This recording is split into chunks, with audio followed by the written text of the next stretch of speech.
Welcome to This Organized Life. If you're a mom, wife, or coffee lover seeking advice on how to reduce clutter and reclaim time, look no further than your host, Lori Palau, founder of Simply Be Organized and author of Hot Mess, a practical guide to getting organized. For a lot of people, clutter is their dirty little secret, but it doesn't have to be. Each week, we will share practical tips, chat with experts, and provide strategies on how to keep you organized. I hope that by sharing our stories, you feel a little less alone and more empowered to tackle the areas that are holding you back. So let's get started.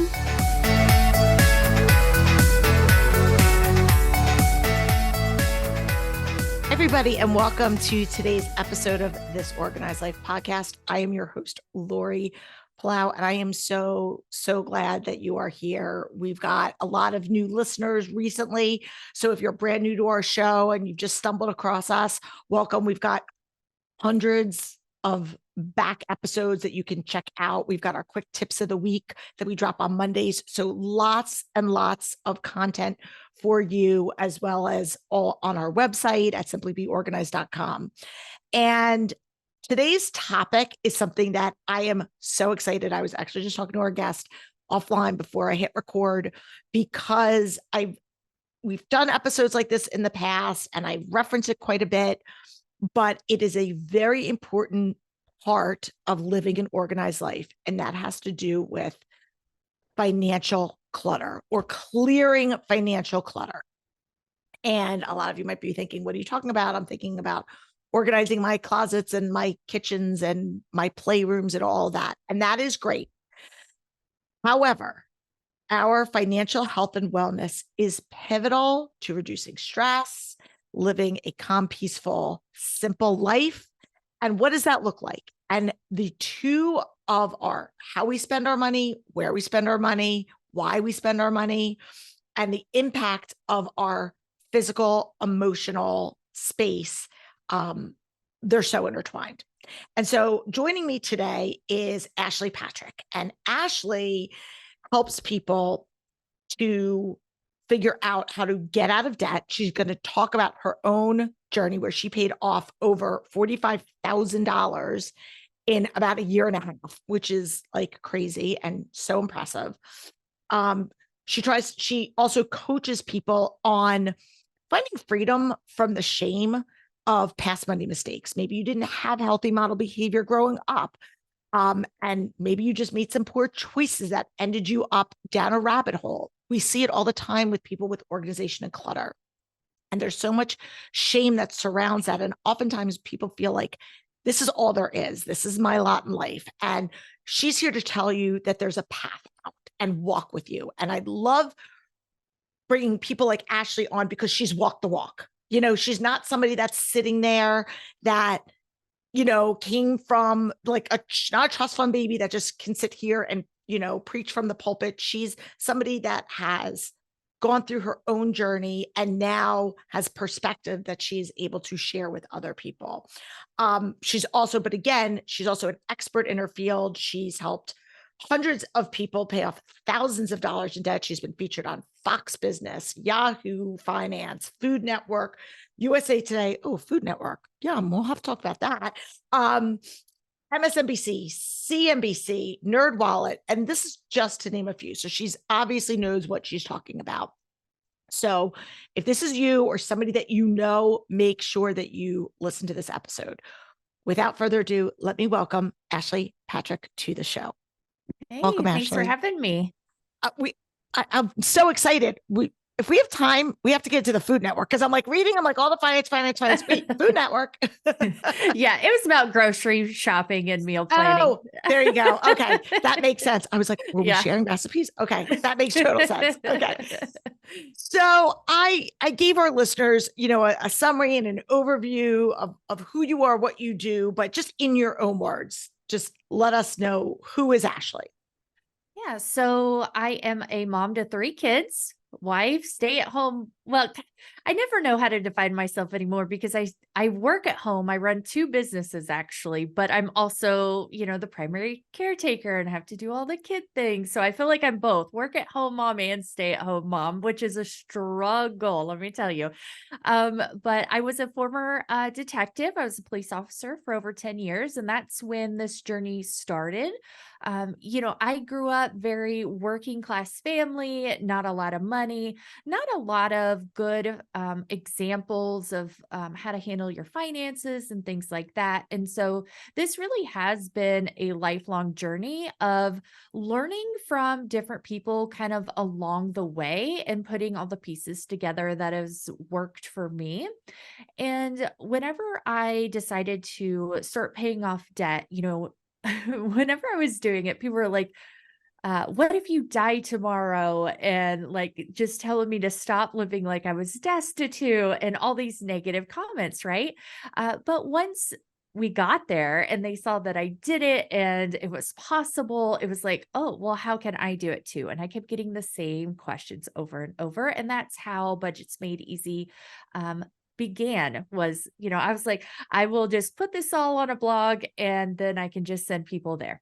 But 6 years later, I'm still getting the same questions because people want to know how to get out of debt, right? It's overwhelming. And just like you talk about clutter, like it clutters our mind, it clutters our bank account, like it all goes together. Just when and if anybody's watching on YouTube, I'm just jotting notes because they're, I don't want to forget my questions. And, at the time that we're recording this, which is kind of like mid-September, there's again, all this buzz about what's going on with the student loan crisis and forgiveness and all this. And, if you want to share kind of like because there's all different types of debt that we're talking about. There's consumer debt, there's student loan debt, there's personal debt. Again, we're not, of course, there's mortgages, there's cars, there's all that other stuff. I don't know if you want to necessarily go down a rabbit hole of the different types of debt you have, but what I'm curious about is what was your light bulb moment to knowing I don't want to live in debt? Because that to me is so important because and I'm making the analogy to clutter. Everyone knows if you've been around me for a minute, I tie everything back to clutter and organization because again, you're not going to die from living with dishes in the sink. You might be uncomfortable, but it's not a life or death thing.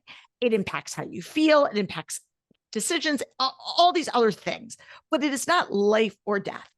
And so we make choices that we're going to impart healthy habits, whether that's we're eating healthy, we're exercising, we are, organizing our homes or our finances. So what I'm curious was your aha moment that what I'm doing right now isn't working. Yeah. So it all started, we'll go back a couple years. My husband lost his job. So we had just had our second baby. We had just moved into our dream home, had done a renovation. We had lived there for about a year. We were maxed out with resources and equity and all of the things. And then we had taken out a 401k loan to do the remodel, which we needed to do with having heart palpitations. I know. That's a whole other conversation. Don't do that, people. Don't do that. Do not. Yes. I've talked about that on my podcast as well, like how it cost me almost $1 million, the 401k loan. So that's where it started, though. I wouldn't be where I am today without it. So we took out a 401k loan to do those renovations right before we had our second baby, had a new baby. I returned to work after maternity leave and like January 1st or whatever, my husband lost his job. And so after the initial, meltdown and freak out, it's like, okay, how much money do we have in savings? How long can I feed my kids? He did have severance money coming. Of course, I was still working. So it was like, okay, how long do we have to live comfortably until he finds a new job? And so then we went into work mode, all the hustling, all of those things, right? But I never wanted to feel that feeling again. But then life goes on, right? I had 2 little kids. The next year, so that would have been 2015, I got a huge tax bill from the IRS because of that 401k loan.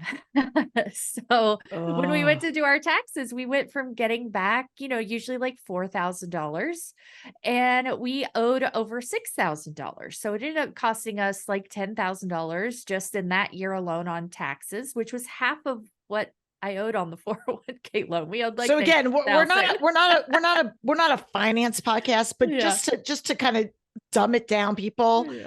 She borrowed her own money Yes. and had to pay it back with interest, and it counted as taxable income. Yeah. Yep. Reason me a lot. 1,795 of why you don't ever borrow against your 401k. Yeah, exactly. So I knew I didn't want to owe the IRS money, like ever. Like I don't want to owe the government money.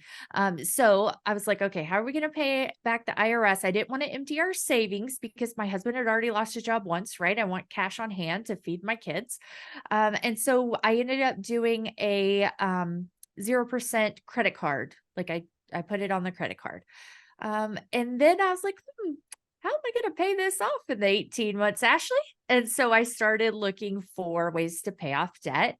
Came across Dave Ramsey, the Total Money Makeover, and realized, oh, like I never like hated debt per se, but I wasn't a fan. Like we didn't have a lot of debt. Our debt, even though it was $45,000, was the one card that I put the taxes on, which was $6,000. My car that we had bought new years ago, we owed like $14,000 on, and then my student loans that we owed $25,000 on. So it wasn't like You weren't like living on credit. You weren't like, No.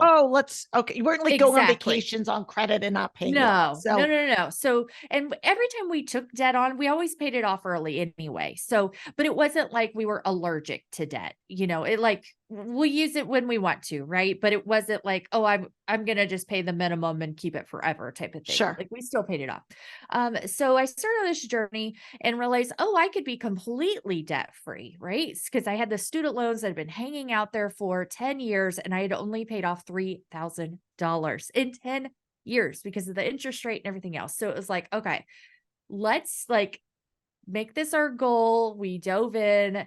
I realized that at this point, we weren't 100% sure if we were done having kids, and I kind of wanted to stay at home and just wanted that flexibility and that freedom of if I wanted to quit my job, because I had a very demanding, high stress job. We have no family around to help us with the kids. I'm on call. My husband has a high demanding job where even though his job is not life and death, they think the whole world revolves around it and will be working overnights and all the things. And it's just ridiculous. So it was kind of like one of those things where can we make some changes just to enjoy our life a little bit more and have less stress? And if we paid off the debt, it would be tight. Like it wouldn't, we'd have to still cut back on spending and things like that. But it would be doable, right? I wouldn't be able to do that with the student loan debt and the car debt and all the other things. So that was kind of a more longer term goal. The immediate goal was, okay, I got to pay off this credit card so I don't get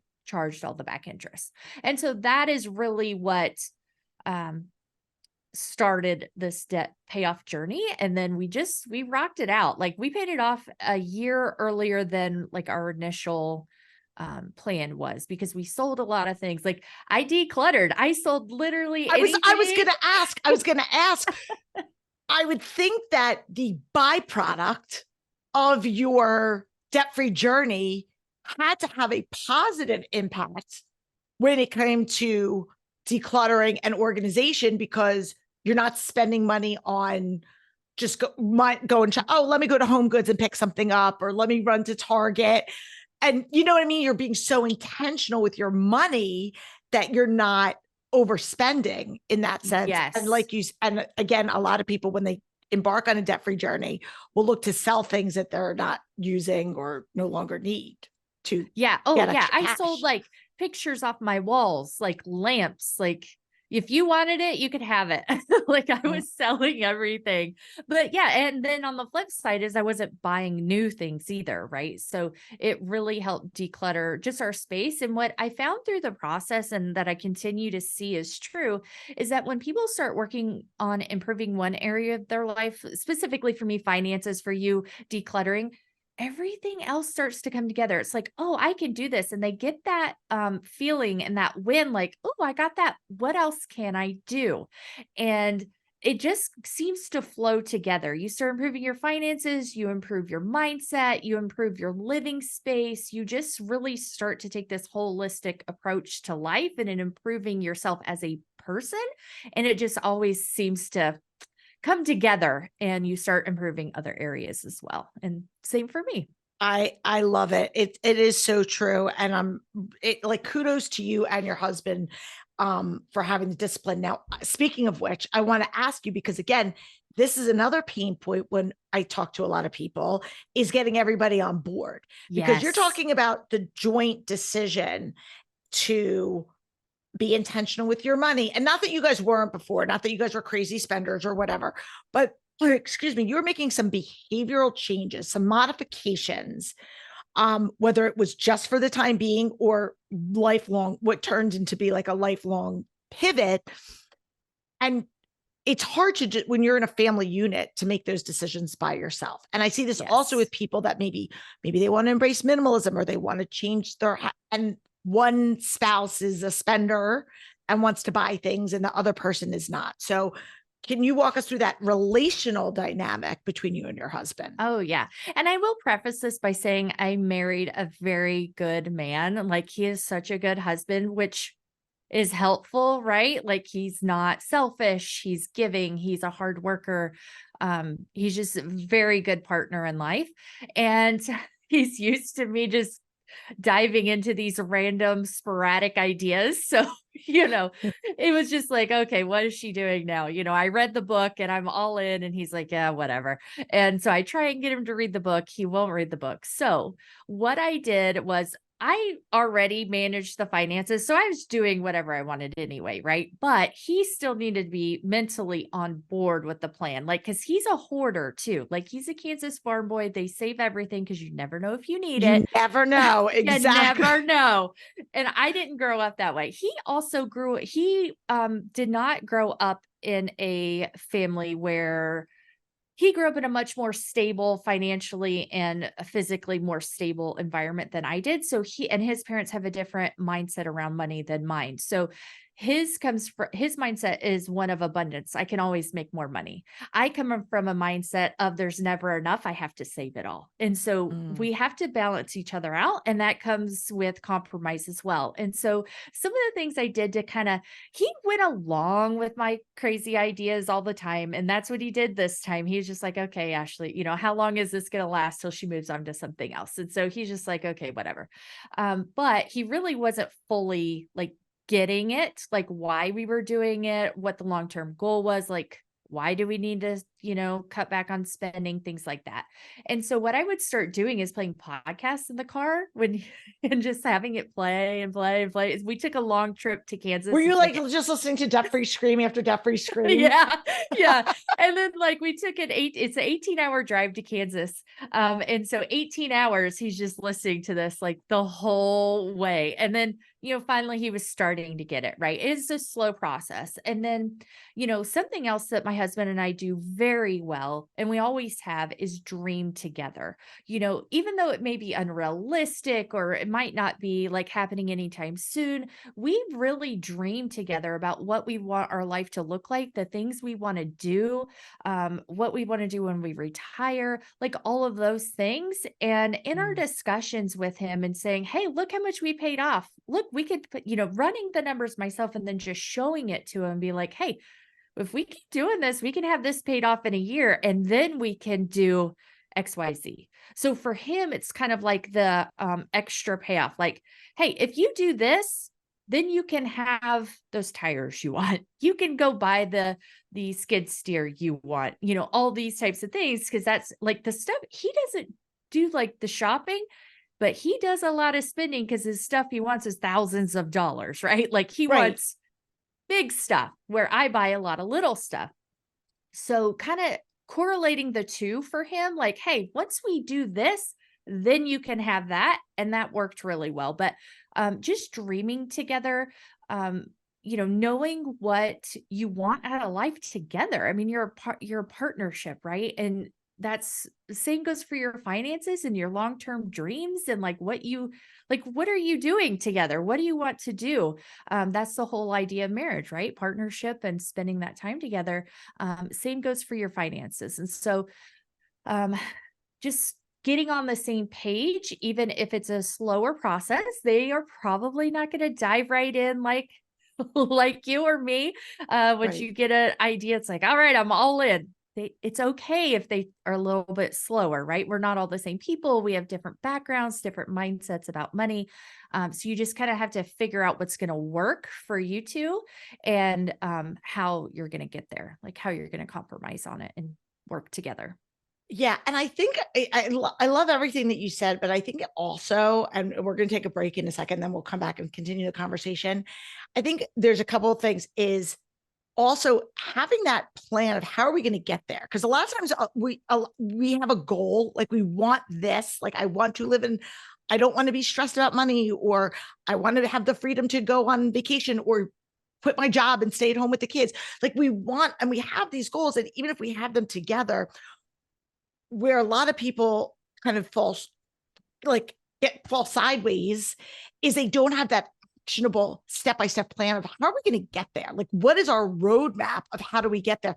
And I talk about this, or I see this with people with clutter and organization is like, I don't want to be messy. I don't want to be yelling at my kids every morning to get their stuff. I don't want to walk in the door and feel like everything's a tornado, or I don't want everything to fall on me. And they know that there's a problem. They've identified that problem and know what they want, but that there's a disconnect between where they are and where they want to be. And so when we come back, I just want to kind of walk through that piece of it, because I think that is for a lot of people where they get stuck. So sit tight. We'll be right back. All right, Ashley. So we were just saying before the break, the direction, the path, the plan of action, that's what's so important. And I think like most people, whether it's weight loss, meal planning, decluttering, finances, how do I do it? What do I buy? What's the product that's going to like, what is this? And we all know there's not a one size fits all solution. Right. There's tried and true different strategies, but give us your take on how people can get started. Yeah, absolutely. So, obviously I teach all the steps and the frameworks and all like the basic things, right? But what I also teach is figuring out what works for you. And what that looks like is, figuring out what are your triggers. So as an example that you were saying, you're yelling at the kids to get their stuff. And, in the morning it's chaos, right? And this process that I've been going through the last year is trying to be more organized with all my physical stuff. So it ties in here. I was just laughing because, yelling at the kids, get your book bag. Where's your lunchbox? Like who Where's your to that? Like, I know. So what I've been teaching is setting yourself up for success, right? And in terms of using the kids as an example, I now have a station where they put their lunch boxes, their Chromebooks that they have to charge. Like they have a place for the thing, which I'm sure you probably teach as well. I Like, call it a homework hub. yes. And so, having a place for the things and setting yourself up for success. The same thing goes with your finances. And I'll use this example that I used with my community the other day was my husband was making fun of my driving. And I'm a terrible driver. I know it's okay. I've had driver's training. I was a police officer, but I can't back up and I'm a terrible driver. Nobody wants to ride with me. It's okay. I know that about myself and it's fine. But I had these tires. He had bought me these tires that were like 24-inch wheels, which makes a very small tire. So whenever I hit curbs that he knows I'm going to hit because I am almost 40 years old and I'm not going to change, it scuffs up the wheels, right? And so he's getting mad at me because I'm scuffing it up. And I said to him, you're not setting me up for success. You bought me tires that I'm going to hit a curb. So you're setting me up for failure. Same thing goes with your finances. What are you doing that is going to set yourself up for success? And if you're not doing those things, you're setting yourself up for failure and then wondering why a budget doesn't work for you. And how that looks in terms of your finances. Are you hoping to spend $400 a month on groceries when you typically spend $1,200 and you have a family of 5? That's setting yourself up for failure. You've got to set realistic expectations for yourself and your family and your finances. It's not going to just magically happen just because my husband wants me to not hit a curb. I'm going to hit a curb. Like, that will happen at some point. Like, so set yourself up for success by there's lots of different things that go into No, that, but I be love it. realistic. I love it. And I think, I mean, you hit the B word, right? The budgeting, which for a lot of people is like, I don't want to budget. The B Or word. I don't Don't know say how to, it. I don't know how to budget. But again, we talk a lot about, again, facts are your friends. You need to have facts. So you need to know what you're Yes. dealing with. And if you're like, why do I remember having conversations going, why at the end of the month? Because we used to use credit cards and now we don't. But again, we were like you, we would wind up paying it off. But I'd be like, how did we spend so much? Did we do this? And I wasn't being intentional. And Mhm. when I took the time and I was like, okay, what are we doing? And really looking at it, I was like, oh, we're actually we're going out to eat and we're spending $1,200, not $400, or like you just said, with the same analogy.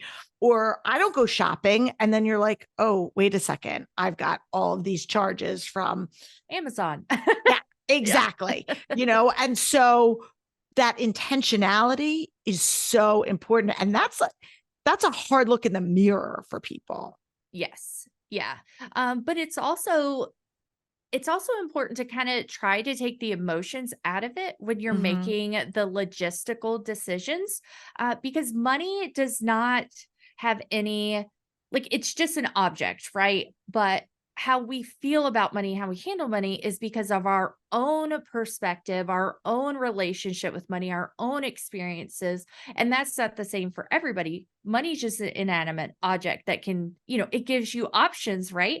But what you choose to do with it and how you handle it is purely on you, as a unique individual. And so it is important to, realize that, know your triggers, like understand how much you realistically need for certain things. As another example, I work with a lot of women like in midlife, they have grandkids or their kids are young adults, things like that. And they're still helping their children out or buying stuff for the grandkids. But it's still important. If that's what you want your money to go to, that is fine. Like, that's perfectly okay. You just have to plan for it and set a reasonable amount, right? And so it's kind of like, well, I keep overspending because of the kids, but realistically, are you setting yourself up for failure because you're going to say yes to them or buy the grandkids the toys or whatever, but you haven't planned for it? So it's like, I don't want it in my budget because I don't want to spend the money, but I'm not going to say no to them. Like, so in that regard, you still have to be realistic and set the money there if you are going to do it. And so it takes a lot of mindset work and being honest with yourself. Like, what are you really going to say no to so that you don't set yourself up for failure? Like, if you know that you don't want to give up the gym membership, then don't give up the gym membership. Just plan for it. Like, Right. Exactly. And again, I talk about choices and consequences with everything, right? I could choose to leave laundry around and just come home from work and drop my stuff, or let my kids come home from school and just drop their stuff. And that's fine. Again, this isn't life or death. We're not talking about life or death situations.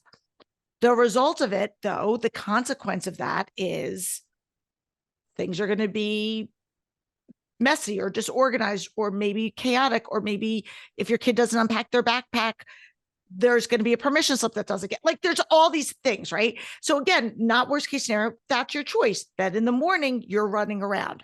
I am a person who would prefer to put it that extra work on the front end so that I could relax and have that peace of mind on the back end.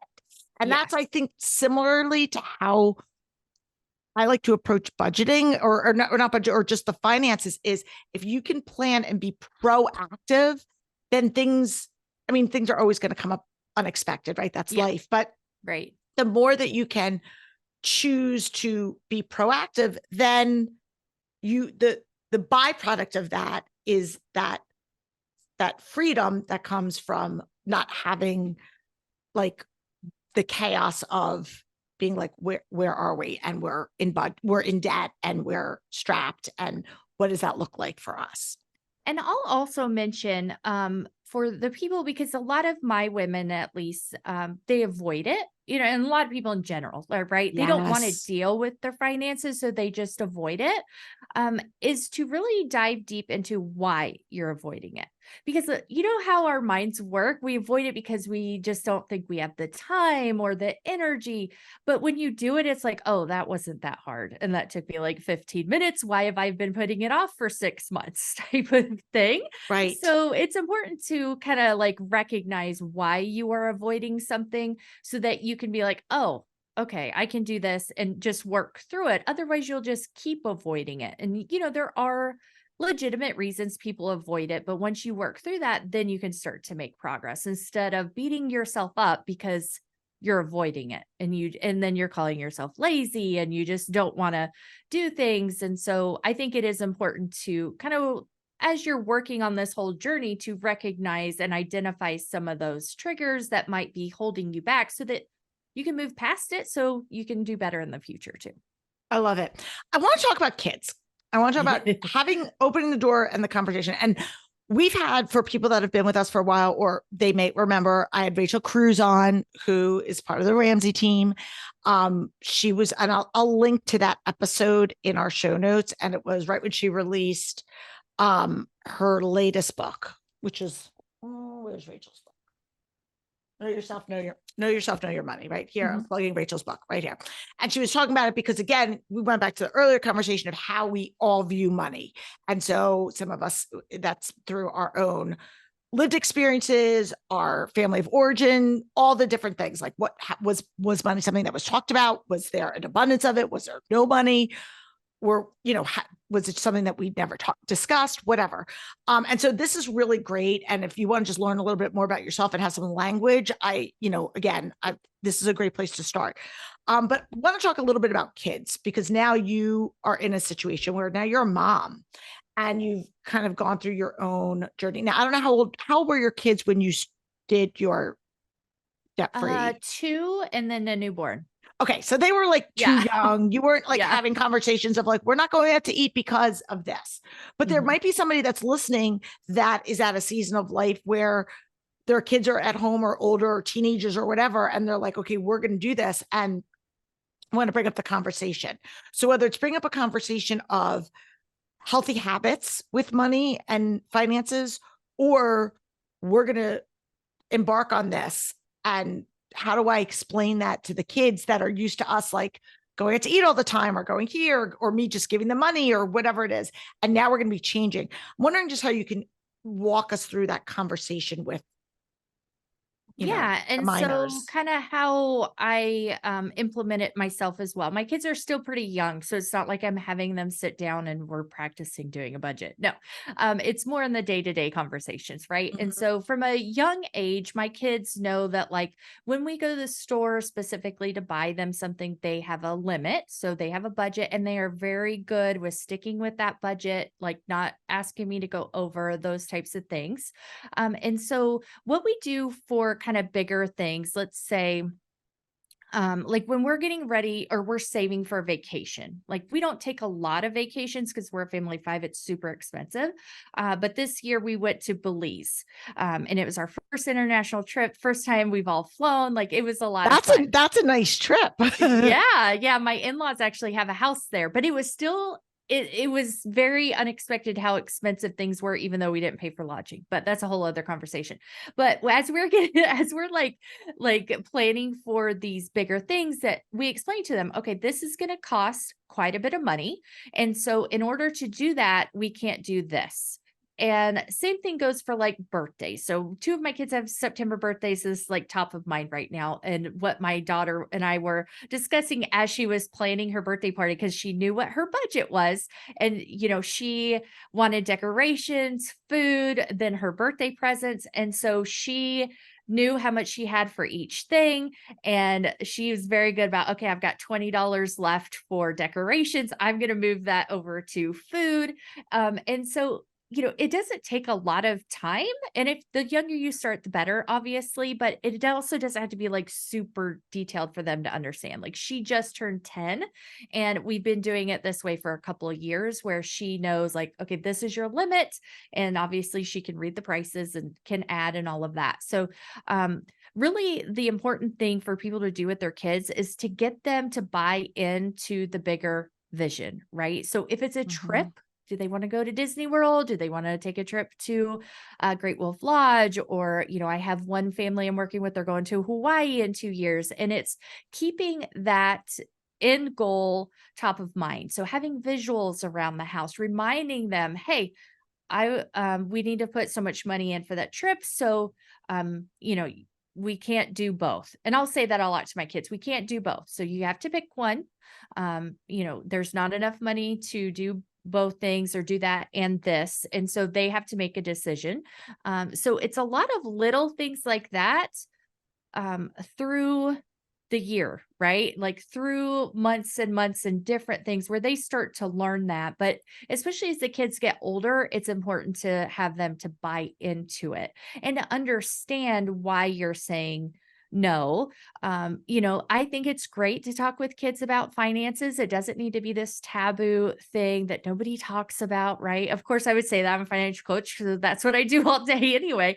But talk to them about it and let them understand that there isn't a debit card out there with an infinite amount of money on it. I have one child that thinks, I think she's starting to grow out of it, but for a while, she really thought that when she turned an adult, she would get a debit card that would have endless amounts of money on it. And Well, I have wouldn't that no be idea nice? why.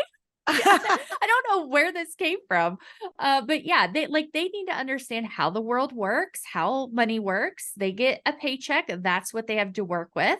And I think even as adults, we lose sight of that at times when we're just swiping cards. Money Well, I kind was of going to loses say that 100%. 100%. Well, I was going to say two things. One of them was I think it's going to be interesting to see how the shift is because it does get kind of desensitized when you're just Venmoing somebody or you're, again, you're like you said, you're just swiping a card and there's a difference between debiting or charging $100 on a card versus taking 5 20s or $100 bill out of your wallet and handing that to someone. There's definitely that emotional pause that happens. For so sure. there is I think there's got to be a shift, but I wanted to just talk about kind of like normalizing the conversation because I talk about that with clutter and organization where in our home specifically, like I always, even way before I had my business, it was just kind of what we did as when we had a play date, we would factor in the last 10 minutes before that play date where we're going to do cleanup. And when we would a couple times a year go through and like purge old toys or go through our clothes. And we just normalize it. If this is just what we do and we do it because we're not playing with these toys. So they're taking up space and now somebody else can use them. So we just explain it. And when it becomes normal and becomes part of the process of how your family operates, then it's not a chore. It's not a punishment. It's just, this is how it is. It's time for us to do that. And so like you said, the earlier that you can start, the better. That being said, if you're listening out there and you're like, oh crap, I've got kids that are now teenagers and we've never done this, it's never too late. It's just obviously you have to understand that they're used to you doing things one way and now you're going to be changing. So there's going to be some growing pains. Exactly. And it's going to be a process. They're not going to, wake up a different person tomorrow any more than you are. And so it's a process that the whole family will go through at different rates and different levels of getting on board. Right. Yeah. If people want to learn more about you and the work that you're doing with financial coaching, just all the things, where is the best place for them to go and connect up with you? Well, I have a podcast as well, the Money Mindset Podcast. And then everything else is Budgets Made Easy. So social media, my website, everything is Budgets Made Easy. Awesome. And you have, and we're going to link to it, you have a debt payoff starter kit. So if somebody's listening out there and they're like, I am struggling with debt, I don't know how to approach this, or I've toyed around with some things and doesn't necessarily seem to resonate with me. Can you give a little bit of insight into what they're going to be getting? Yeah. So there's a guide on kind of helping you figure out which debt to pay off first, because there are different methods and different reasons to do different things and which debt to pay off. So there's a whole guide explaining that and how to figure that out. Plus, checklists and some spreadsheets and things to just get you started on the journey of paying off your debt. And you can grab that at budgetsmadeeasy.com/debt, and that'll take you to the page. Awesome. And again, we will link up to that for all of you guys. So not to worry. All right. We're going to take one more quick break and then we're going to just come back and do our wrap up questions. So sit tight. All right, Ashley, this has been so great. I could geek out about this like all day long. I love these conversations because I do think not only is it so important, but there's so much overlap in what we're both trying to empower people to do and find freedom from not having the financial clutter, the physical clutter, all of that stuff. So thank you for sharing your wisdom with us. Ask our guests a couple questions every time. The first one has to do about books. Is there a book that you have read, and maybe it's Total Money Makeover, maybe it's not, but a book that has been either really like transformational for you or impactful, or maybe something that you refer other people to, if they're looking? It could be personal, it could be related to the work that you're doing as a financial coach. Oh, my favorite book, and the one that I highly recommend, is The Power of One by Ed Milet. I don't know if you're familiar with him, but I just love how he gives his message and, his mentality and just how he presents himself in the world. The Power of One by Ed Milet is awesome. I'm going to link to it and I'm going to check it out because I'm not familiar with it, which I probably should be, but I'm not. Okay. And then again, our show is all about honesty and authenticity. And we know that even though you're, an expert when it comes to finances, there's parts of our lives where we're thriving and parts where we're feeling a little bit of a hot mess. And so when it comes to organization right now, with running 2 businesses, being at home with 3 kids, where do you feel the most organized and where do you feel like a little bit of a hot mess? Oh gosh, I feel like my whole life is a hot mess most days. Usually laundry is the hot mess, right? Like it's always the last thing. I can wash it and dry it. Putting it away is a whole other chore, right? Like it's just, yeah. But where I feel the most organized is actually with with my finances to an extent, but how I'll preface that is once you get to the point where you have all these systems and routines in place, it's like on autopilot. And because I don't have debt, it's really easy, right? I don't have a whole bunch of bills. There's not a lot of clutter of mail coming in and things like that. So, obviously organized with that, but that's not always the case. Everybody has seasons in life where things get messy, right? And so same goes for me. Now, the other thing that I do try to keep very organized is my business email. And I do have a couple systems that help me with that. And I was actually last night, as I was preparing for this interview, I was like, oh, I had gotten behind and there was like 1,000 emails in my inbox. And it was just like, I can't do this. So I went through and took like 20 minutes before I put the kids to bed and cleaned it all up. And so what I do with that is I have different folders. So I put everything into its own folder. And then if I have something that I don't want to delete, but it's not like, it doesn't really need its own folder, I put it into archive for the year. So I have a 2023 archive so I can search, it'll come up, but it keeps my inbox cleaned up.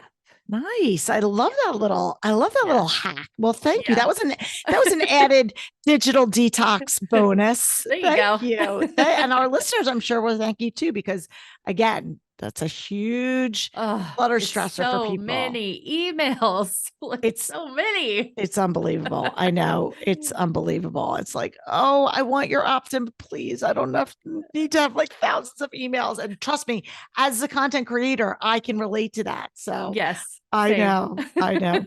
Well, Ashley, again, thank you so much for coming on our show, sharing your story. So I'm sure it's inspired a lot of people that are out there that are like thinking, I don't know how to get out of this. I don't know what to do. And now they have a roadmap. So please check that out. Make sure you check out Ashley's, her own podcast and all things related to her stuff. So if you like this episode, make sure to share it with a friend. Leave us a 5-star review if you are so inclined.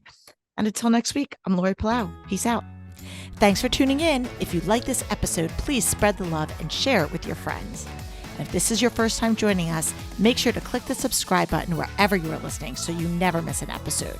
And while you're there, please leave us a review so other people know that our show is worth the listen. You can also find us on YouTube and Instagram at This Organized Life Podcast. And if you'd like to connect with us, you can head on over to our website at simply the letter B like boy organized.com, which is filled with tons of resources, including free downloads, checklists, links to our amazing organizing partners, and all of our digital offerings. I'll see you next week for another episode of This Organized Life.